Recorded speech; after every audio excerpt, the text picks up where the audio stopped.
Okay. Welcome back to Nick Lenz Comic Corner, Classic Legends, Known Classics. This is episode number 3305, Doubleshot 3199. But don't worry, the trades are here much better than Savage Dragon trade. Alright, first we have is Star Trek Classics, Volume 2, Enemy Unseen.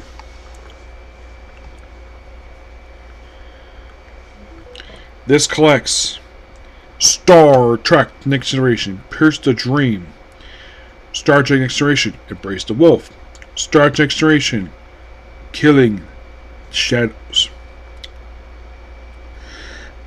So, Pierce the Dream, written by Keith R.A. DeCarlo, artwork by Peter Patras and Scott Baffel. Embrace the Wolf, written by Christopher Golden, who was also the writer of some of the some of the novels, and Tom Segoski, artwork by Dale Hover. Killing Shadows, written by Scott Cienci, Scott Cienci, and Andrew Carey. So, pertinent to Dream, given the fact we actually have the character swap between the DSA uniforms and the Next Generation uniforms, this is clearly, and because the Enterprise is still here, so I would say this book here is set between the events of All Good Things and Generations. And the thing with this miniseries is, I find this kind of weird. We don't get, in this miniseries and the following one, which also takes place at the same time period too, we don't get a clear look at the bridge. No, we see a brief thing of the bridge. So we don't get a good look at it. I don't know what was the reason for it, and we have data go to engineering where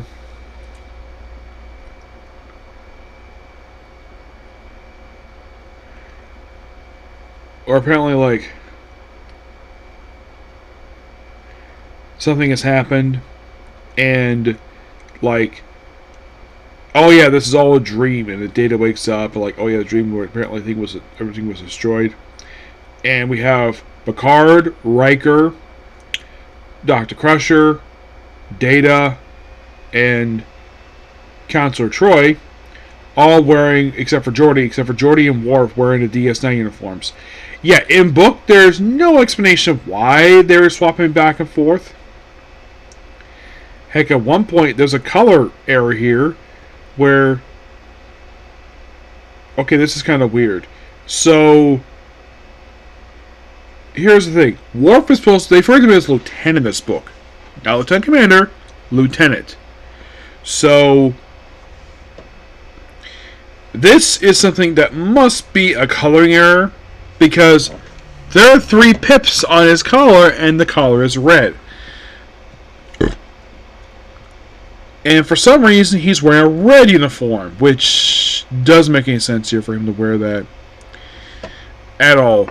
Because this is weird. Because in this panel here, his uniform is yellow. Now it's red. Like either, yeah, this must be a coloring error on the part of the colorist. Because Worf's uniform it was red in season 1, of course. But it became yellow in season 2, and remained that until pretty much the end of the series. I mean, the last time we saw Worf wear a yellow uniform was actually in his first appearance on Deep Space Nine, Way of the Warrior. And after that, he started wearing red again. And he wore red for pretty much the rest of his time. He wore it for the next couple of seasons until they changed it to the movie uniforms. We have all these other creatures, and then then they fix it where he's now back in the correct uniform and the correct pips. Yes. My guess is that it probably was supposed to be Commander Riker talking, and they basically put Worf in the uniform by mistake, because those are 3 full gold pips on this collar. Despite the fact Worf is not a commander, he is at this point, because for this book and next book, as Lieutenant, not Lieutenant Commander. Lieutenant. So that was an artist error on this book. It's basically an error on the part of the artist and the colorist. So they're kind of the reason for it. So we have these other aliens they counter here. Worf is, of course, dealing with them. And, of course, they fight him. Of course, they do this little civil unrest thing, but it is wrapped up by the end of the miniseries. Even one point, they have soccer briefly appear here. And Worf is training with the security officers who are wearing either the Next Generation uniforms or Deep Space Nine uniforms because reasons. And in case you're curious though, did in fact Worf ever wear the yellow shoulder thing variant of his uniform? Nope, he never did. He is the only one of the Next Generation cast never to wear that uniform at all. Nope. He never wore the yellow one, but he did wear the red one later on. Yes. Now the story goes of the reason why that they wore the Deep Space Nine uniforms in the movie, because they were afraid that the uniforms wouldn't look good on the big screen. That was the fear for it, and get this.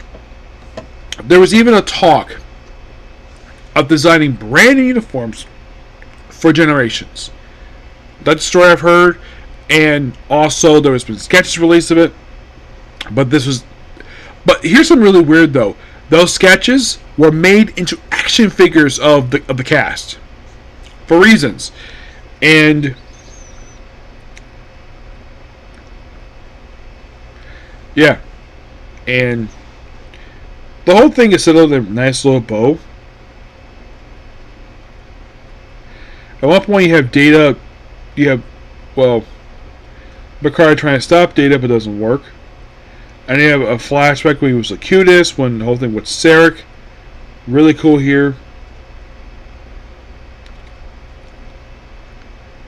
Now, writing-wise, it's perfectly fine. I love that miniseries. It just, the artwork for that one page it should have been fixed in the trade, but it wasn't. Now we have Embrace the Wolf. Now, this is what I mean by a clear view of the bridge. We don't see the bridge fully in this issue. We see a panel. You don't get a good overview of it, because this is another one clearly set after events of All Good Things, where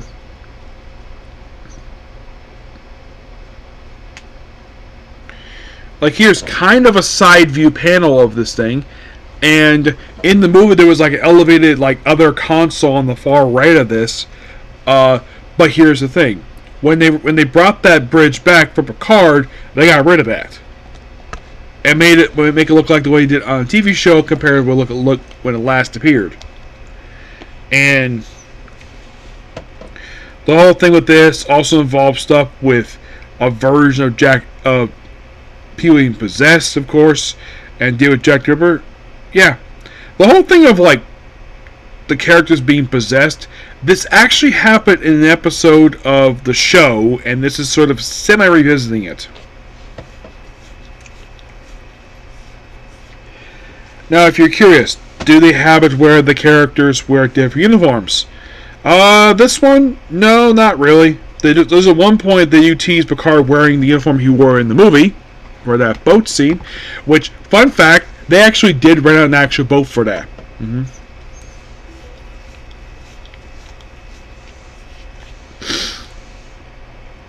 Now, there's no reference to the fact that Worf and Deanna Troi are a couple here. No mention at all. And since we have swapping uniforms, so this is probably set before that previous miniseries. And Killing Shadows, it's obviously set during the movies. And I'm guessing this is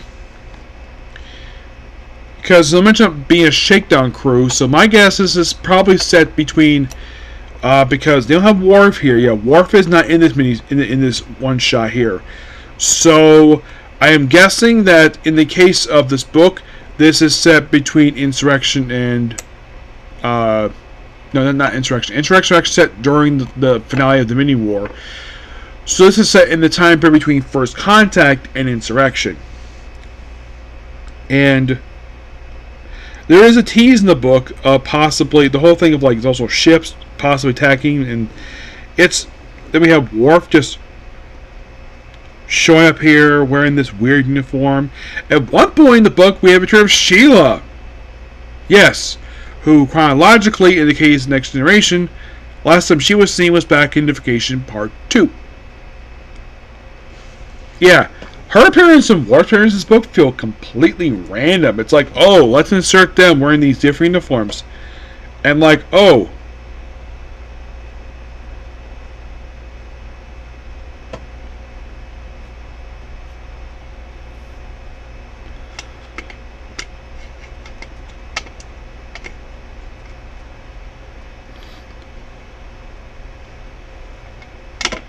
Yeah, and the thing I don't like about this miniseries, this one shot here, is that she's going to be completely different than she was in the show, where she's more supportive. And of course, we do see Reg Barkley here, so this is clearly after first contact, but not immediately afterward, but definitely in that time period. Yeah, just a fun story, but the whole thing, and then of course you have Reg going undercover at one point for this book. And it's just a bizarre book.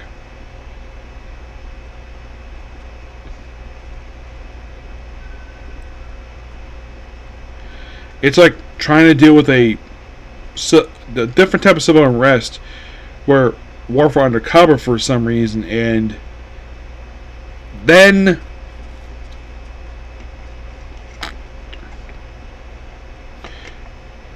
we have someone get beaten on board, this random person with weird hair, and I think it's a girl, brought away by Picard, and that's it.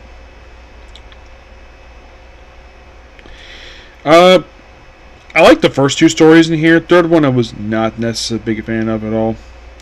I like the artwork for that one, just didn't like the story very much. Yeah, and that was a mini-series. Yes, a mini-series. It was like 2 mini-series in one shot. So I'm going to give, by the way, covered by Drew Sturgeon, who's basically, I think, a movie. He's also basically known for being a movie producer, one that makes the posters for movies. So I'm going to give that book there a 8.75 out of 10. It's not a bad book per se, I just don't like the last miniseries. Alright, so what is next book? Godzilla Cataclysm.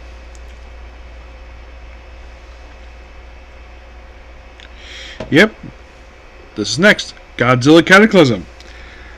This is a 5-issue miniseries written by Cullen Bunn, art by Dave Witcher. Mostly put, it's Godzilla and all the monsters fighting each other in this sort of post-apocalyptic Earth, where like everything is in ruins. I mean, you could imply this after events of actually it was some World War, and the whole thing is the monsters show up in the aftermath of it and causing more havoc. That's the gist of this miniseries. I mean, you do see Godzilla, we see Anguirus, Mothra, King Ghidorah, a lot of the classic Toho monsters, and people just struggling to survive in this post-apocalyptic world. And the miniseries is a lot of fun. Yeah, it's really good. I'm going to give it roughly a 9.5 out of 10. Really good. Okay, so that's pretty much it for this particular video. Please be sure to like, comment, subscribe to notifications. Next up is Down and Out, and as of right now, I'm out of Comic Corners right now. Okay, see you. Bye.